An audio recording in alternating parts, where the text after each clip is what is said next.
Hey guys, Jimbo here and welcome to Bloodhunt Central. And do I have an episode for you? There's too much to explain in the intro, so please consider hitting that like and subscribe button and following us on Twitter. And with that, let's jump right in.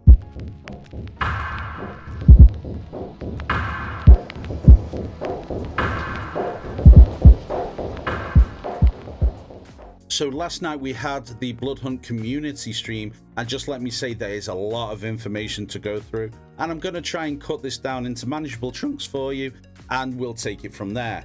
However, before we start, there was a section on the content creator program, but I think that deserves its own video in itself, so I'm going to leave that for another video while we look at the upcoming patches. So to begin with, there are going to be two patches. One is going to be called 0.5, and that's going to be released by the end of this week, and the second is going to be 0.6, which is going to be released by the end of the month. Patch 0.5 is going to start off by opening the Ruddertham concert hall. I keep hoping I say that name right. I feel like I'm butchering it all the time, but we went over this in our predictions video, and it's nice to see that we were right about the interior. The concept hall will be one of the finishing areas, and it's going to be an indoor fight, and it looks like there's going to be 2 floors with a sculpture hanging from the ceiling, and there's going to be, by the looks of it, many high elevations inside the building where you're going to be able to hide and take advantage of. As Gustav stated, that it's a very close quartered area, so if you have those kinds of weapons like the SMG and shotguns, this is going to help you bring in the win at the end of the game. Patch 0.5 will also see archetype balances throughout all archetypes, with the main focus of bringing them all in line with each other.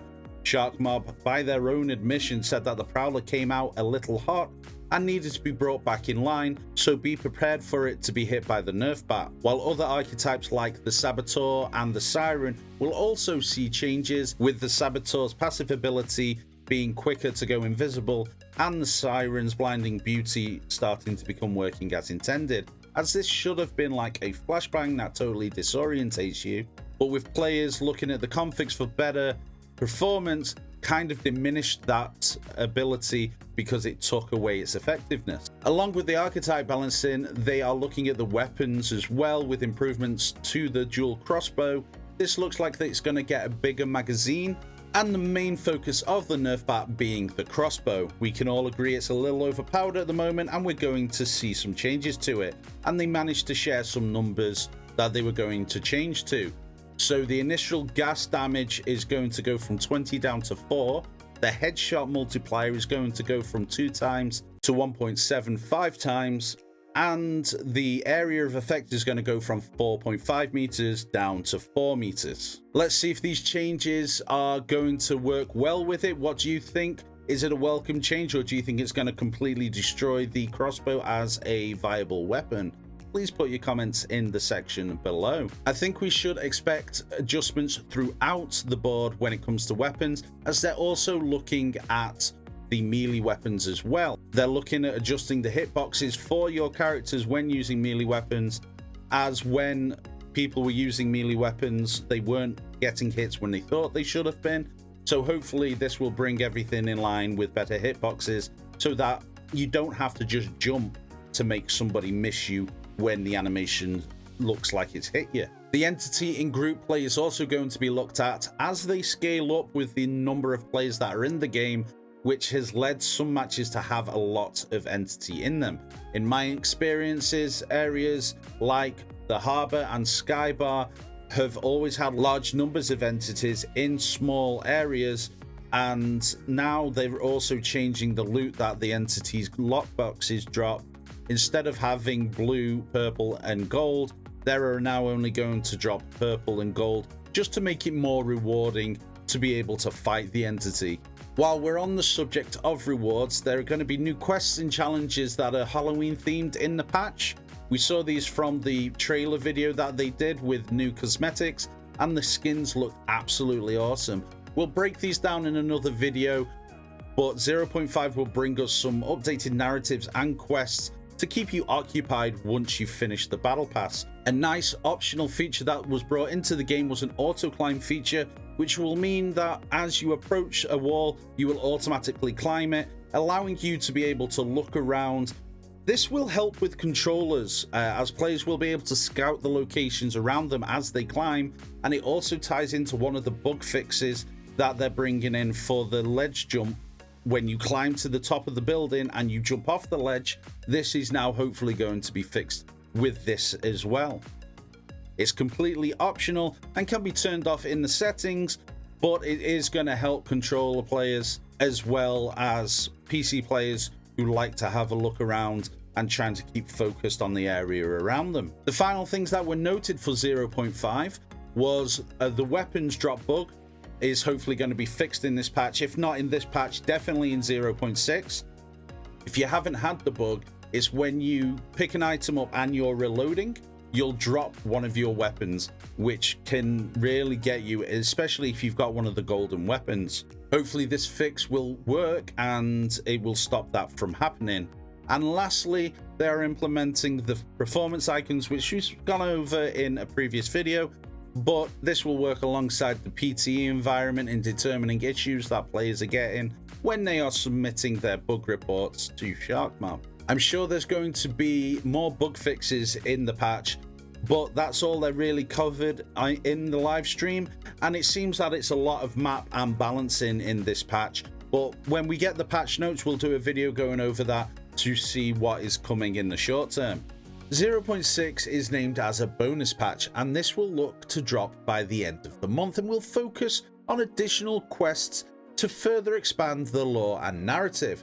There is no doubt going to be XP rewards as well as items, icons and cosmetics, but we will have to wait and see what kind of rewards and how many quests there will be. But hopefully this is going to be a reoccurring thing, as they're looking to retain players after they've completed the battle pass, and adding these additional quests or activities will hopefully do just that. In this patch, kill credit will get looked at so that when you down a player, you get the kill, and if somebody else finishes off the down player, they will get an assist instead of the kill. This will hopefully stop people kill stealing, and this is something that the community has been asking for a long time now, since the beginning. I know I say this a lot, but SharkMob do listen to the community and implementing changes that the community wants, and these patches prove that. They're also looking at a few different game changes. With blood resonances, they are looking to uncap it. So at the moment, you start off with 3, and by dablerizing players or the entity, you can unlock up to 7 slots. They are now looking at changing that so that you can unlock all 12 slots, and this will definitely change some of the late game, as you are going to be able to unlock all the upgrade slots, which could change how you play, as you have a lot more options. With game changes as well, they're looking at the possibility of switching out trios with duos. As they play these on the internal system, it is actually baked into the game. As of this recording, there is a survey up about the change and whether the community wants it, so make sure you head over to there and give SharkMob your thoughts. I will leave a link in the description, so make sure you go over and complete that survey for them.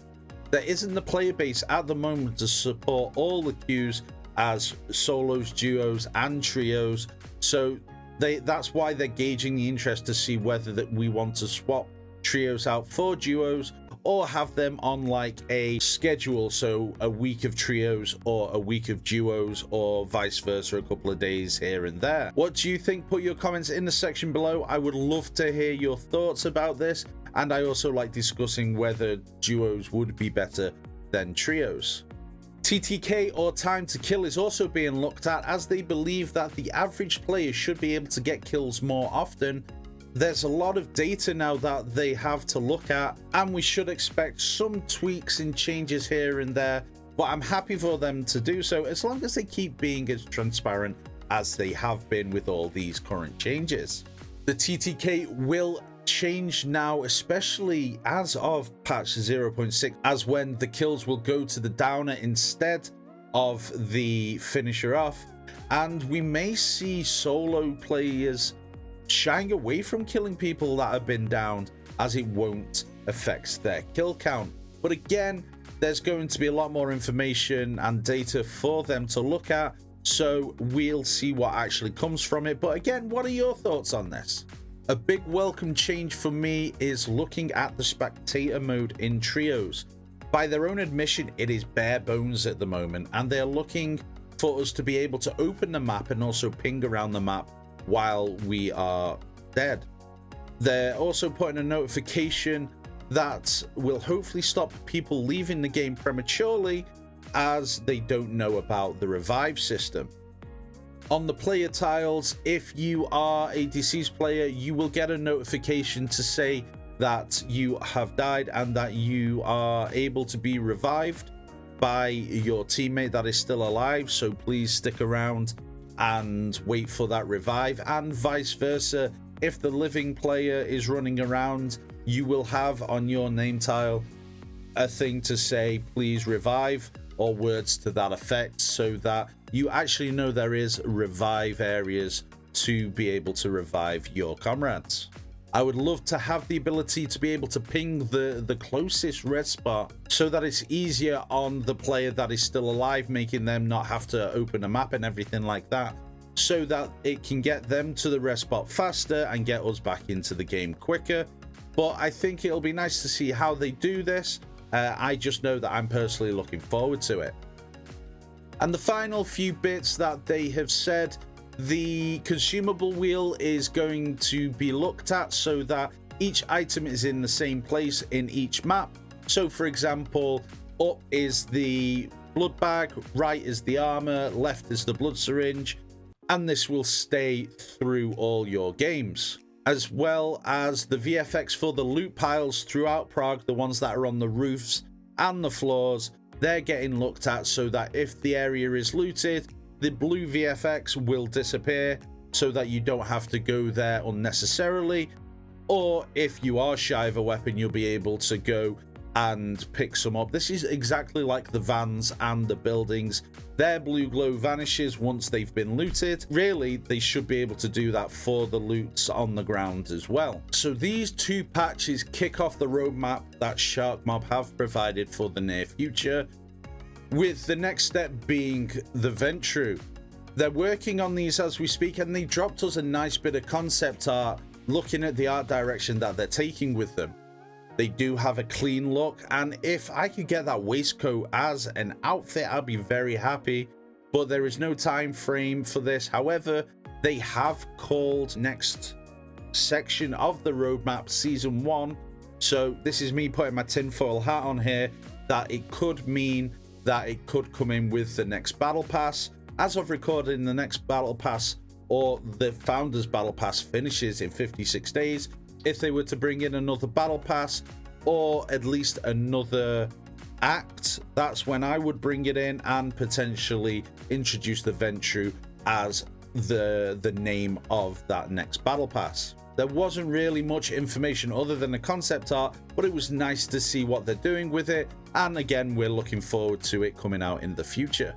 And the final stop for the roadmap is the game was coming to PS5. They're still in the development phase and are working hard to get the console version cracked down so that they can release it to us. They're going to take some aspects from the console and bring them to the PC, just like the controller, because as they work on the controller for the console, they're going to be able to bring it to the PC. But that means they need to work on the aim assist, and they have said that it's not going to be a hard aim assist that helps you snapshot with shotguns and such like that. As well as working on the controller, they were asked about progression for the PlayStation and PC. So hopefully the idea is when it comes to PC is to be able to copy your account over from the PC onto the PlayStation so that you keep all your progression. Now, whether that's a live feed so that when you unlock on the PlayStation, get it on the PC and vice versa, or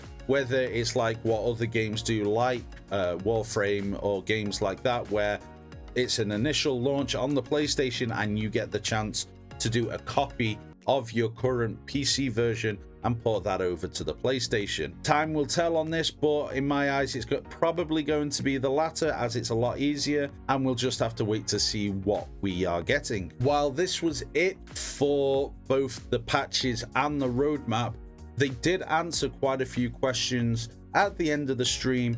Some of these were the pretty standard questions that they always get asked in regards to optimization, ranked, stats. So with optimization, of course, they're doing the PTE and also the performance icons, so that should help a lot in the future.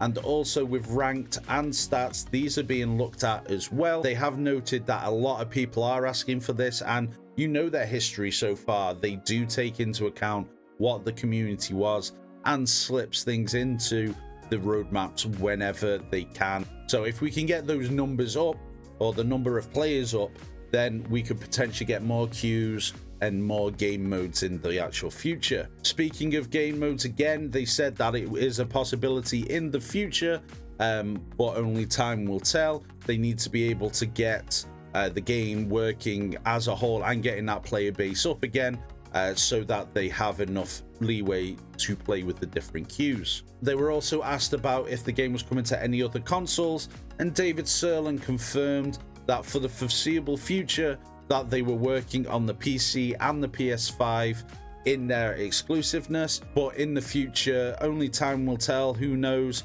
it could be coming to other consoles, but at the moment it is purely just PC and PS5. And the one question I did like, and that I'm always liking to hear, is when people ask about shoulder swapping. They have really noticed that it's a thing, that a lot of people are asking about this, but the whole issue with shoulder swapping is that it's going to change the fundamentals of the game. It's going to change how people act and how people camp and such like that. So if they do it, one, it's probably going to hit the PTE first, so that it can get tested thoroughly, and they're also going to make sure that it doesn't actually break the game in the entirety. We've seen other games do big changes. Look at Warframe. I think since the beginning they're on like version 3 of Melee. I'm not quite sure on that, but I know they have revised their systems throughout the game's lifespan. And the last thing, I'm not sure if it's coming in patch 0.5 or 0.6, but they have said that they've also sorted the ammo issue out, so you're not dropping either the full stack or a single bullet. Hopefully that's going to be fixed as well, but I didn't quite catch whether that was in 0.5 or 0.6 or just in general it's coming. That sums up about it. That was an awful lot of information to both read and transcribe into video format. I'm hoping that covered everything. If not, please let me know if I missed anything, and I'll do a follow-up video or anything to that. But yeah, that is a lot of information, and I really like the fact that they dropped all of this down in a month. I know they've only been live in early access for a month, but this is a mammoth patch for everything. We've got new areas, bug fixes, some optimizations for performances, anti-cheats still being looked at every day with patches going out for them. I think either 2 or 3 times a week we've had patches now for the past couple of weeks. Thank you very much, guys. Look forward in the future to a video on the actual breakdown of the trailer and also stuff to do with the community creators thing that Samir is doing. I'm hopefully going to have some stuff for that, looking at that in the future. Thank you very much, guys. Please consider hitting that like and subscribe button. I know I say it most videos at the beginning at least, but it does mean a lot and it does help me get the content out. And please carry on posting in the comments section below, as it feeds the algorithm and hopefully brings people my way. Thank you very much, guys, and I will see you in Prague.